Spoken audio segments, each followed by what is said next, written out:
출애굽기 16장에서 이제는 더 이상 새롭지도 않은 이스라엘의 원망과 불평을 다시 보게 됩니다. 바로 얼마 전에 마라의 쓴물을 하나님께서 단물로 바꾸셨습니다. 곧이어 12물샘과 70그루의 종려나무를 통해서는 하나님께서 이스라엘의 문제를 해결해 주시고 치유하시는 하나님일 뿐만이 아니라 풍성한 하나님, 모자람이 없으신 하나님, 12지파 각 한 지파에게 모자람이 없이 오아시스를 제공하시는 넉넉하신 하나님, 풍성하신 하나님, 예비하시는 하나님이신 것을 이스라엘 자손들에게, 이스라엘 백성들에게 보여주셨어요. 바로 앞에서 경험한 사건입니다. 하지만 이러한 경험이 무색합니다. 이스라엘 자손들은 변함이 없습니다.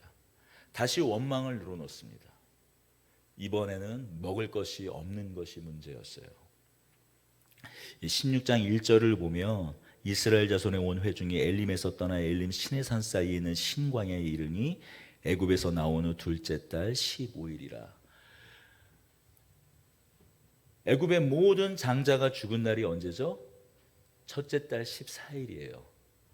출애굽한 달을 첫째 달로 삼아서 그 첫째 달 14일 날 애굽의 장자가 다 모두 죽었고, 그 다음 날 애굽을 떠났으니 지금 둘째 달 15일은 애굽에서 떠난 지 둘째 달, 두 번째 두 달이 흘렀다라는 얘기가 아니고, 떠난 달을 첫째 달로 해서 지금 둘째 달 15일, 한 달이 지났다는 거예요. 딱 한 달 뒤에 있는 일이에요. 그들이 아마도 넉넉하게 양식을 챙겨갔겠지만 그 한 달 사이에 다 떨어졌겠죠. 앞서 물이 먼저 떨어졌던 것이고 며칠 만에 이제 그들의 양식마저 광야에서 다 떨어졌습니다. 어디 이 광야에서 음식을 비로울 곳이 있겠습니까? 아니면 그 광야에서 농사를 지어서 거두겠습니까? 다 떨어질 수밖에 없었죠.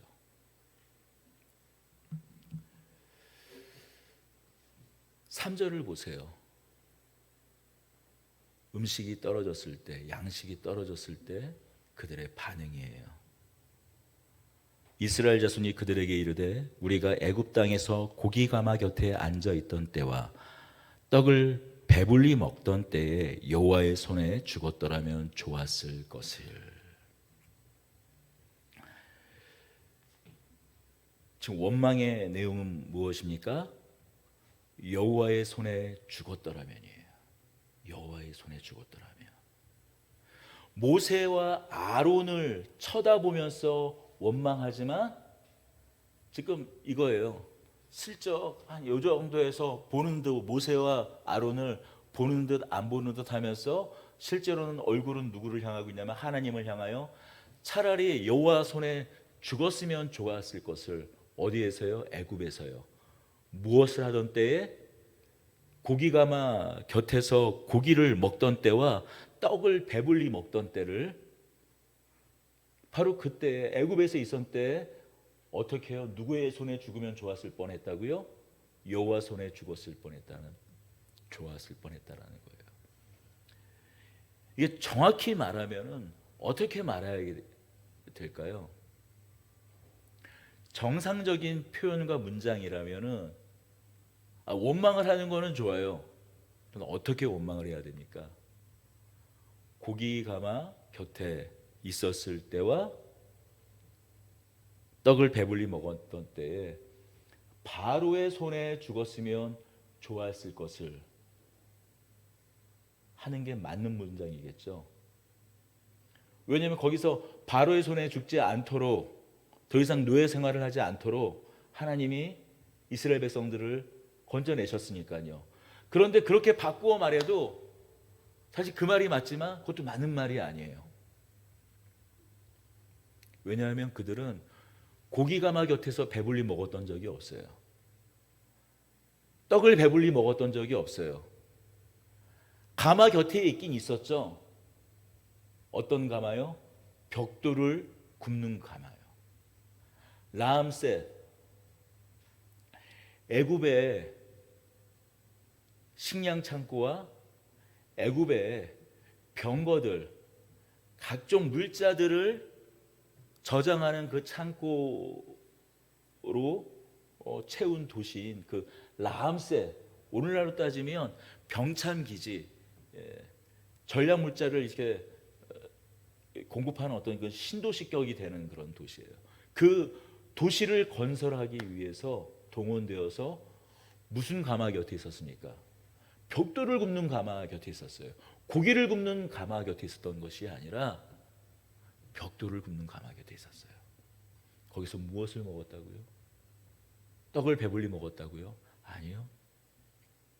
나중에는 모자라는 그 짚을 구하느라 정작 자신들의 양식은 제대로 챙길 겨를이 없어서 피죽을 끓여 먹었던 것이 현실이었어요.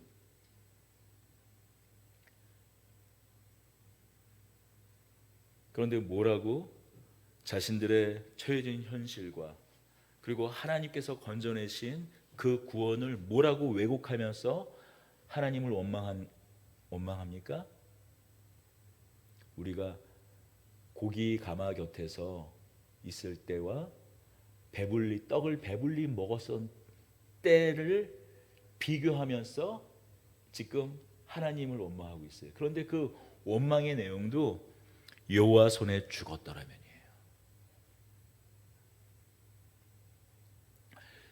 지금 이스라엘 백성들을 건져내어서 죽음에서 생명으로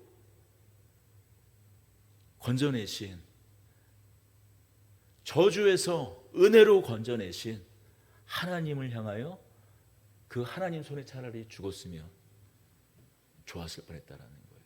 지금 하나님께서 생명을 주시는 하나님이 아니라 우리에게 죽음을 주는 하나님이라고 지금 바꾸어 말하고 있는 거예요. 이 내용은 가만히 들어보면 원망이 아니죠. 불평이 아니에요. 하나님을 향한 사실 저주예요. 하나님은 어떤 분이라는 겁니까? 생명을 주시는 분이 아니라 죽음을 주시는 하나님이라는 거예요. 차라리 그런 하나님이니 우리를 죽여달라는 겁니다. 앞서 마라의 스물을 만났을 때 그 경험, 엘림의 열두 물샘을 만났던 그 경험이 저들에게는 하나님을 이해하고 하나님을 알아가고 하나님을 신뢰하는데 아무런 도움이 되지 않습니다.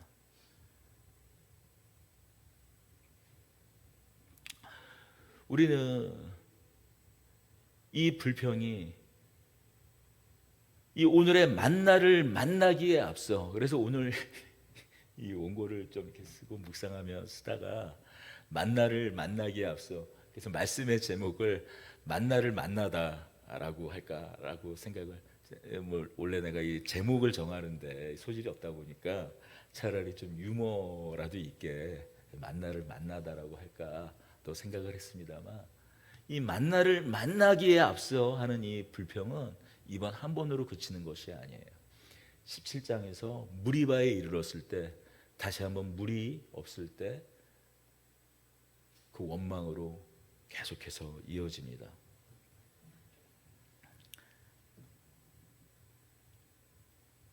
누군가는 이렇게 이야기해요. 인간의 역사는 진보한다. 마치 뒷걸음치는 것 같지만, 퇴행하는 것 같지만 진보한다 라고 말을 하는 사람들이 있습니다. 누군가 저에게도 같은 질문을 한다면, 인간의 역사, 인간의 삶은 진보하는가? 거기에 누군가 동일한 질문을 한다면 저는 바로 그 즉시 대답할 수 있습니다. 아니요라고 대답할 수 있어요. 인간의 역사는 경험을 통해 진보하지도 않고 발전하지도 않습니다. 마치 진보하는 것 같지만 더욱 교묘하게 가루어진 채 퇴보한다고 말씀드릴 수 있어요. 여러분, 그것이 우리가 가지고 있는 흔히 말하는 그 인문학적인 상상력이 동원하는 인간을 바라보는 세계와 성경이 말하고 있는 세계관과의 차이점이에요. 그냥 복잡하게 이야기할 것 없이 성경이 말하고 있는 세계의 끝은 무엇입니까? 종말이에요. 왜 종말이 있죠?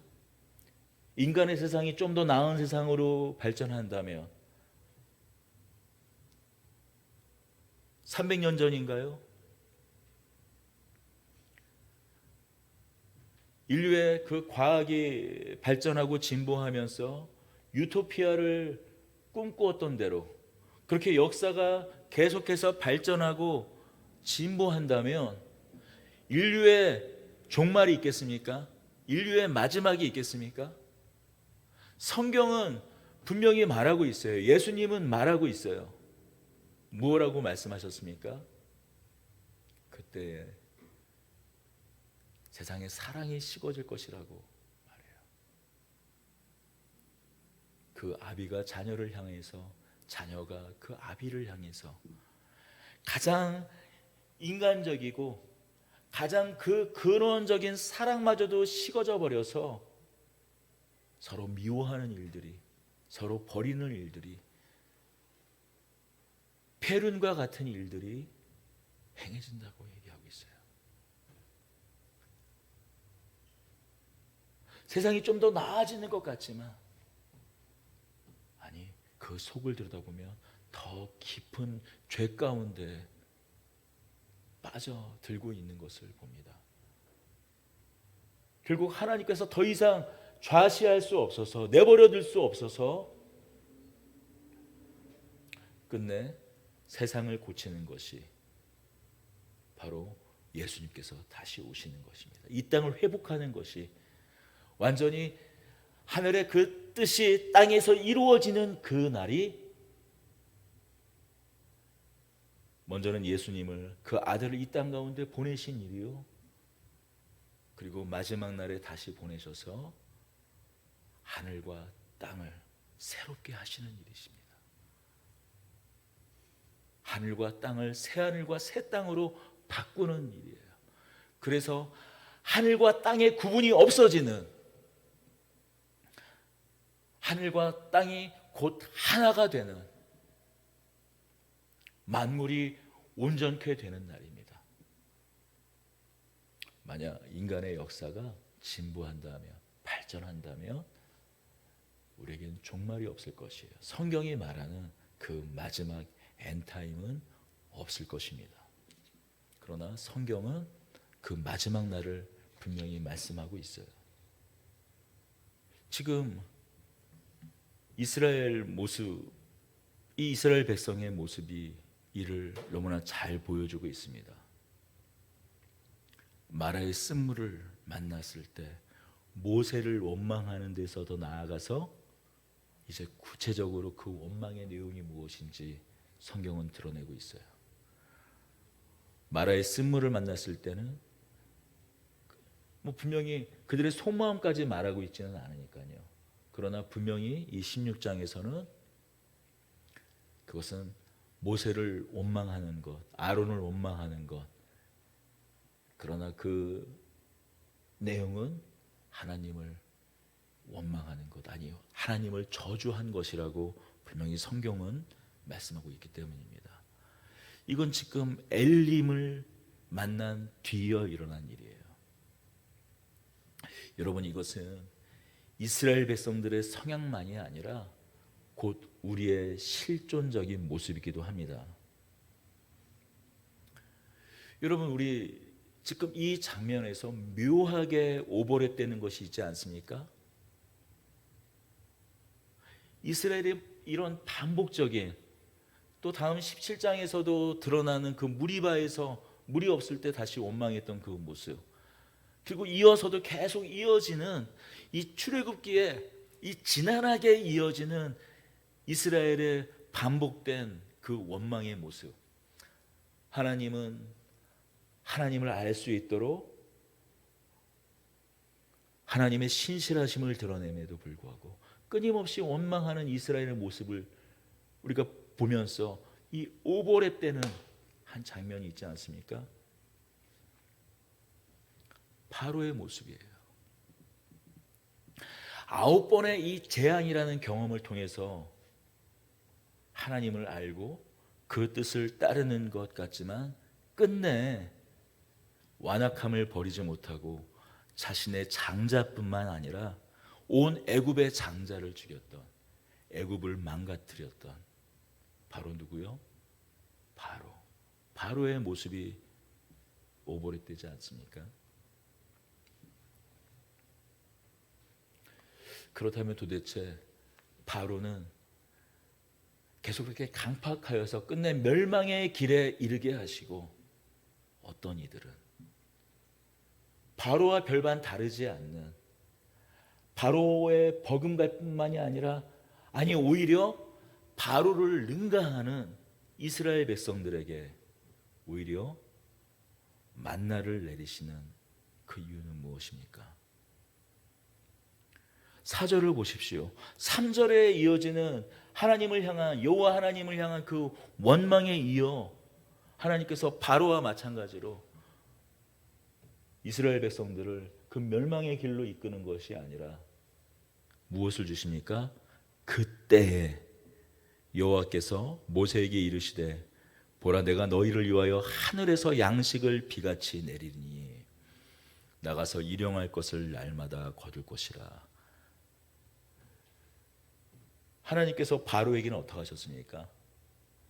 바로가 하나님의 뜻에 불순종하였을 때 바로에게 내린 것은, 애굽에게 내린 것은 비같이 내리는, 하늘에서 내리는 그 비같이 내리는 양식이 아니라, 하늘에서 비같이 양식을 내린 것이 아니라 하늘에서 불과 우박을 내리셨어요. 반석을 쪼개어 물을 주신 것이 아니라 마실 수 없는 나일강의 그 피를 그들에게 주셨습니다. 그러나 하나님께서는 바로보다 더 완악하고 바로보다 더 강팍한 이스라엘 백성들에게 지금 하늘에서 양식을 비같이 내려주셨습니다. 무엇을요? 만나를 내려주셨어요. 이어지는 5절부터 12절까지 내용을 보면 계속해서 반복되는 내용, 반복되는 단어가 무엇입니까? 원망이라는 단어예요. 그 원망의 실체는 누구를 향한 원망인가? 하나님을 향한 원망이다 라고 계속해서 반복해서 말씀하고 있어요. 6절을 보십시오. 6절부터 읽어보겠습니다. 모세와 아론이 온 이스라엘 자손에게 이르되 저녁이 되면 너희가 여호와께서 너희를 애굽 땅에서 인도하여 내셨음을 알 것이요 아침에는 너희가 여호와의 영광을 보리니 이는 여호와께서 너희가 자기를 향하여 원망함을 들으셨습니다. 우리가 누구이기에 너희가 우리에 대하여 원망하느냐? 모세가 또 이르되 여호와께서 저녁에는 너희에게 고기를 주어 먹이시고 아침에는 떡을로 배불리시니 이는 여호와께서 자기를 향하여 너희가 원망하는 그 말을 들으셨음이라. 우리가 누구냐? 너희의 원망은 우리를 향하여 함이 아니요 여호와를 향하여 함이로라. 모세가 또 아론에게 이르되 이스라엘 자손이 회중에게 말하여 이르기를 여호와께 가까이 나오라. 여호와께서 너희의 원망함을 들으셨으니라 하라.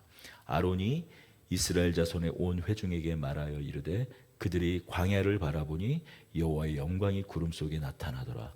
여호와께서 모세에게 말씀하여 이르시되 내가 이스라엘 자손의 원망함을 들었노라. 그들에게 말하여 이르기를 너희가 해질 때에는 고기를 먹고 아침에는 떡을 배부르니 내가 여호와 너희의 하나님인 줄 알리라 하시니라. 계속 원망하고 너희가 모세를 원망하고 아론을 원망하는 것이 아니라 그 내용은 하나님 나를 원망하는 것이라고 말씀하잖아요. 너희가 자기를 향하여 원망함을 들으셨습니다. 우리가 누구이기에 너희가 우리에 대하여 원망하느냐? 모세가 또 이르되 여호와께서는 저녁에는 너희에게 고기를 주어.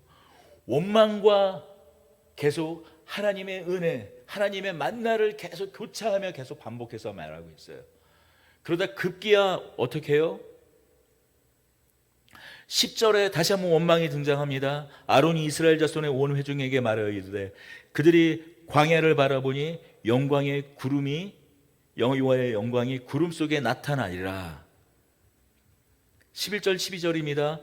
여호와께서 모세에게 말씀하여 이르시되 내가 이스라엘 자손의 원망함을 들었노라. 그들에게 말하여 이르기를 너희가 해질 때에는 고기를 먹고 아침에는 떡으로 배부를 것이라고 말씀하세요. 원망하는 이스라엘 백성들을 향하여 광야로 그들의 시선을 바라보게 하고 여호와의 영광을 보여주세요. 여호와의 심판을 보여주시는 것이 아니라 여호와가 이스라엘 백성들을 그들의 원망함으로 말미암아 징계하시고 그들이 끝내 멸망할 것을 보여주시는 것이 아니라 하나님의 영광을 보여주세요. 지금 왜 바로에게는 애굽은 끝내 멸망의 길로 이끄시고 왜 이들에게는 영광의 길로 이끄시냐라는 거죠. 이스라엘 백성들은 언약의 자손들이기 때문입니다.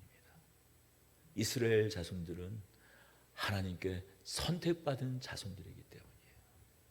우리 창세기 15장을 한번 가보겠습니다. 아브라함이 창세기 15장에서 너를 통하여 복이 되게 하겠다.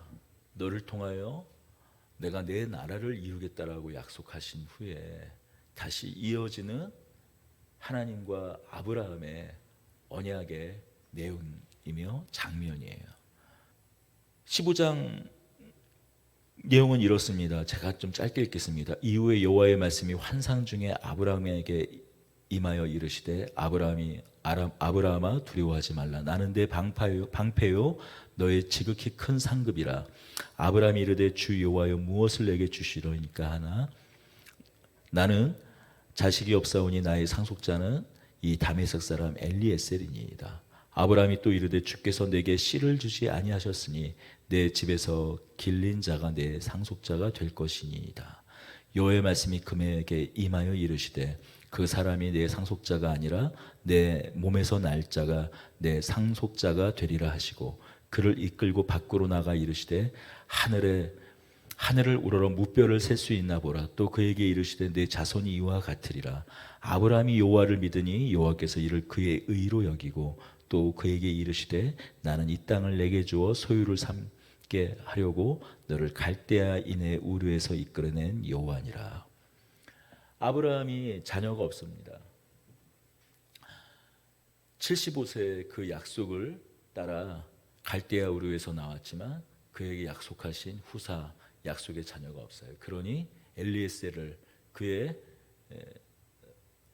예전에 집사라고 하죠. 그가 부리는 종들의 우두머리인 그 집사 엘리에셀을 내 상속자 양자로 삼겠다라는 거죠. 그때 하나님께서 아니다. 너 씨를 통해서 내가 후사를 삼겠다. 그리고 그를 통해서 무뼈를 우러러 하늘을 보라. 그 셀 수 없는 별과 같이 하겠다라고 말씀하세요. 12장에서 하셨던 그 말씀, 너를 통하여 민족을 이루고 내 나라를 삼겠다라는 그 약속과 그 말씀을 재확인하시면서 하나님께서 그 약속을 구체적으로 눈에 보이게끔 맺으시는 게 바로 이 횃불 언약이에요.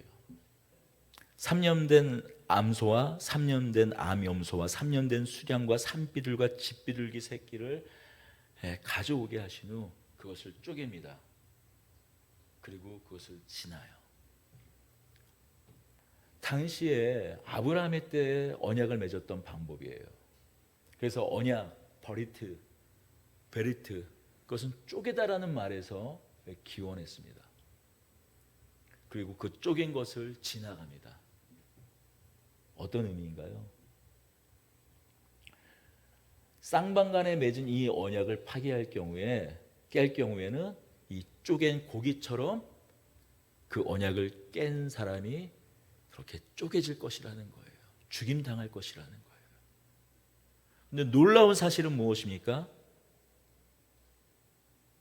17절입니다.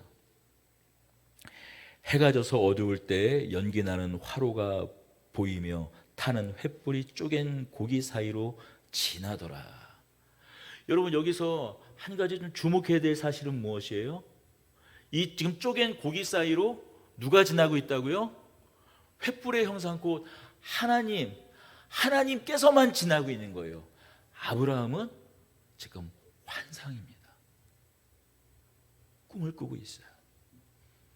결국 이것은 언약을 맺긴 맺되 그 책임은 누구만 지는 언약입니까? 그 내용과 실상은 하나님만 책임지시는 거예요. 요즘 쓰는 표현으로는 하나님만 독박 쓰겠다라는 거예요. 왜요? 하나님은 우리의 체질을 아시기 때문이에요. 그래서 시편 103편 4절은 이렇게 말씀합니다. 이는 그가 우리의 체질을 아시며 우리가 다닌 지 먼지뿐임을 기억하시리로다. 하나님께서 우리의 체질을 아신다라는 거예요. 우리 안에 깊숙이 뿌리 박혀 있는 그 죄된 속성을 아신다라는 거예요.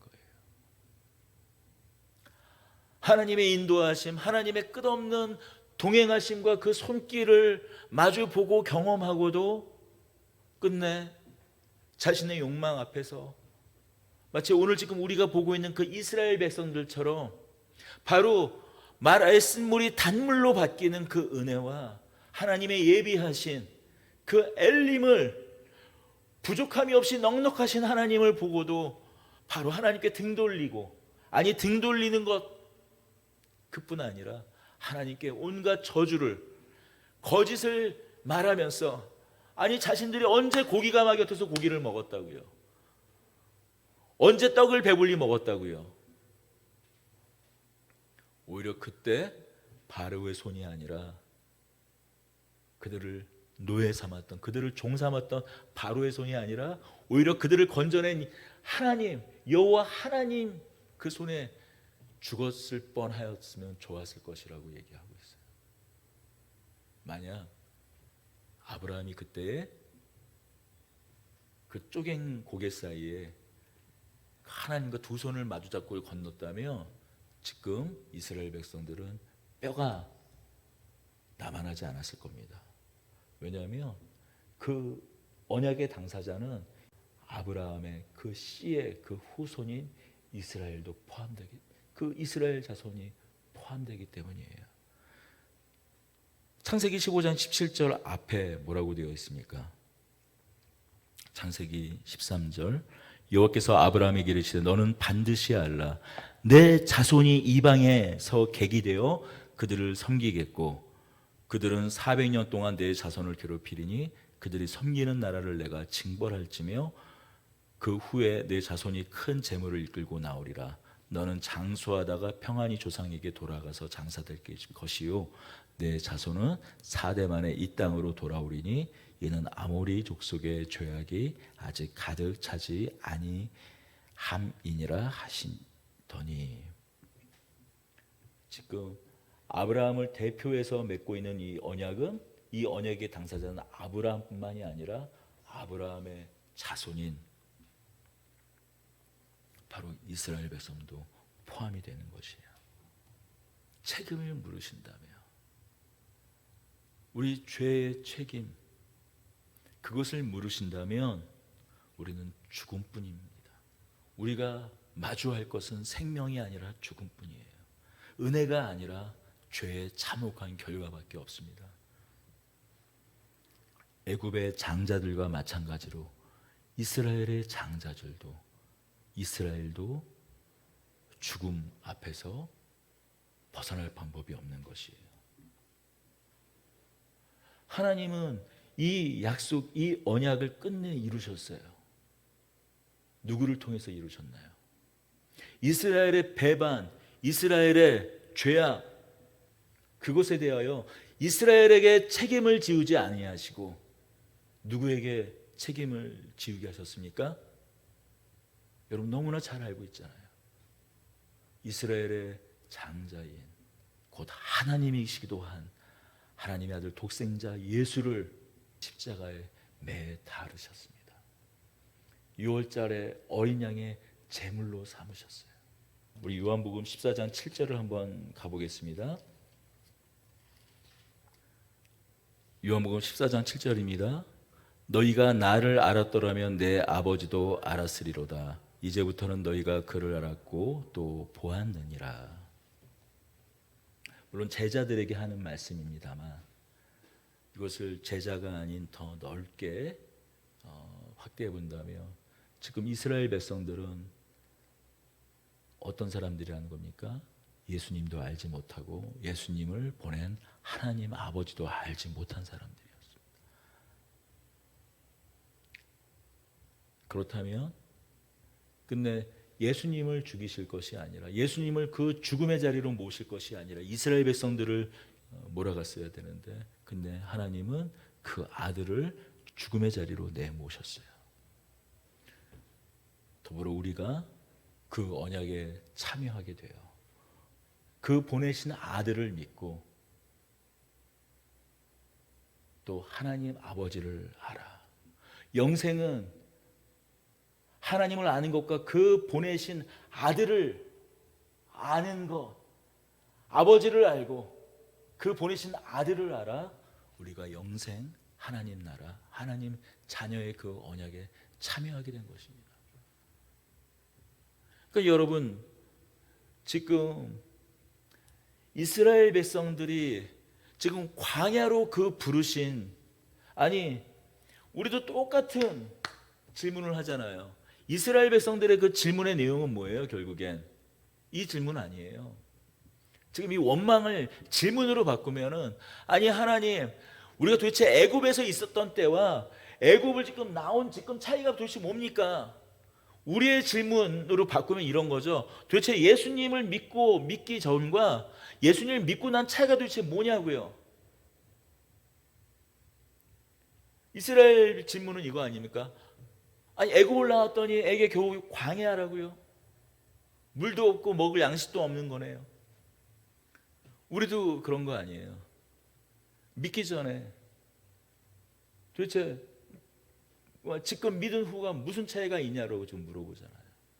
우리의 질문의 내용이 신앙생활을 하면서 내내 질문이 결국 무릎 꿇고 기도하며 내뱉는 그런 모든 우리 기도의 내용이 사실 그 내용입니다. 우리가 믿으니까 믿는 그 답을 해달라는 거예요. 하나님은 오늘 우리에게 떡을 주시기에 앞서 하나님의 영광을 보여주십니다. 물론 떡도 주시지요. 하나님의 영광을 보여주세요. 떡의 내용이 무엇인가? 우리를 배부르게 할 것이지만 너희들이 그토록 요구하는 고기와 떡을 줄 것이지만 메추라기를 통해서 만나를 통해서 우리를 배부르게 할 것이지만 영광을 보여주세요.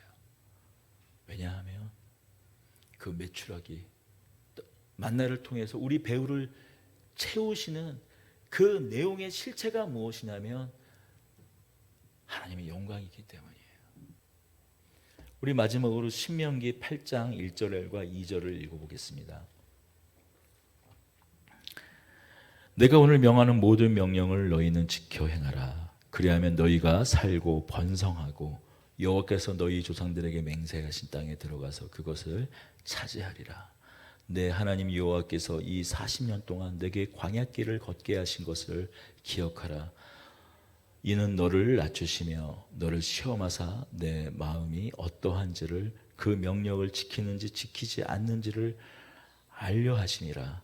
너를 낮추시며 너를 줄이게 하시며 또 너로 알지 못하며 내 조상들도 알지 못하던 만나를 내게 먹이신 것은 사람이 떡으로만 사는 것이 아니요 여호와의 입으로 나오는 모든 말씀으로 사는 줄을 내가 알게 하려 하심이라. 하나님의 말씀으로 알게 하시겠다. 저는 이것을 달리 표현하고 싶습니다. 만나의 내용과 그 실체는 무엇인가? 하나님의 영광과 함께하는 삶, 하나님의 말씀과 함께하는 삶, 결국 만나는 무엇인가? 하나님과 동행함이 어떤 것인지, 하나님으로 말미암아 나의 배를 채우는 것이 무엇인지 알게 하는 것. 하나님의 영광으로 나를 채우겠다라는 것이에요. 세상의 양식으로는 그저 죽고 썩어 없어질 육신만이 남지 않지만 하나님의 양식, 하나님의 말씀인 양식으로 먹는 삶. 눈에 보이는 것은 당장 들어가는 효과는 나의 배를 채우는 것이지만 그것이 하나님으로 말미암은 것인 줄 알고 하나님의 영광으로 말미암은 것인 줄 알고 그것을 매일매일 누리며 확인하는 그 삶, 하나님의 그 영광과 함께하는 삶, 그것이 만들어내는 것은 하나님과 함께 동행하는 것이다. 이런 달리 말하면 하나님의 성품에 동참하는 것이요, 하나님의 신의 성품에 동참하는 것이요, 바로 그것이 그리스도의 장성한 분량까지 이르는 것이요. 베드로 후서 말씀으로 말하면 하나님의 성품, 신의 성품에까지 우리가 이르는 것이라고 지금 이 만나 사건은 우리에게 보여주고 있는 것이에요. 여러분, 이것이 하나님의 사랑이에요. 이 원망을 통해 우리를 죽이는 자리, 죽음의 자리로 내모는 것이 아니라 오히려 하나님의 생명의 자리, 하나님의 영광의 자리로 우리를 이끄시는 것. 그리고 내가 너를 책임질 것이야, 일용할 양식을 우리에게 주실 것이라고 지금 확인시켜 주시고 우리를 먹이시는 것입니다. 바로 그것이 우리의 기도 아닙니까? 우리의 주기도 아닙니까? 하늘에 계신 우리 아버지여, 이름이 거룩히 여김을 받으시오며 나라의 임하옵시며 뜻이 하늘에서 이루어진 것 같이 땅에서도 이루어지리다. 오늘날 우리에게 일용할 양식을 주옵시고, 애굽을 나왔지만 어쩌면 이 광야와 같은, 예수를 믿어 구원을 받았지만 어쩌면 이 광야와 같은 그 척박한 하루하루, 구원은 받았지만 하나님 나라가 이미 시작되었지만 애굽을 떠나 사망에서 생명으로, 죄에서 은혜로, 사단의 나라에서 그 아들의 나라로 옮겨졌지만 여전히 아직 척박한, 완전히 그의 나라가 이루어지지 않은 그 사이를 하나님께서 다만 그의 나라가 이 땅 가운데 이루어지는 것, 그것과 더불어 무엇으로 채우겠다고요? 일용할 양식으로 내가 너희와 동행하며 너희를 먹일 것이다. 그러니 너희는 그의 나라와 의를 먼저 구하라, 그의 영광을 구하라. 이 부르심에 우리를 초청하고 있는 것입니다. 이 자리에 있는 것이 얼마나 큰 영광입니까? 이 자리에 붙들려 있는 것이 얼마나 큰 영광입니까? 비록 이스라엘 백성들이 애굽을 떠나 지금 붙들려 있는 자리가 지금 당장 광야와 같은 자리일지라도 그것이 애굽과 비교할 수 있습니까? 우리가 주님을 만나 예수님을 우리의 구주로 고백하기 전과 지금 이 자리를 비교할 수 있을 것입니까? 우리가 진정한 만나를 만나게 되기를 원합니다. 우리에게 주시는 이 만나, 일용할 양식을 통해서 주님과 동행하는 기쁨을 온전히 누리는 저와 여러분들이 되기를 원합니다.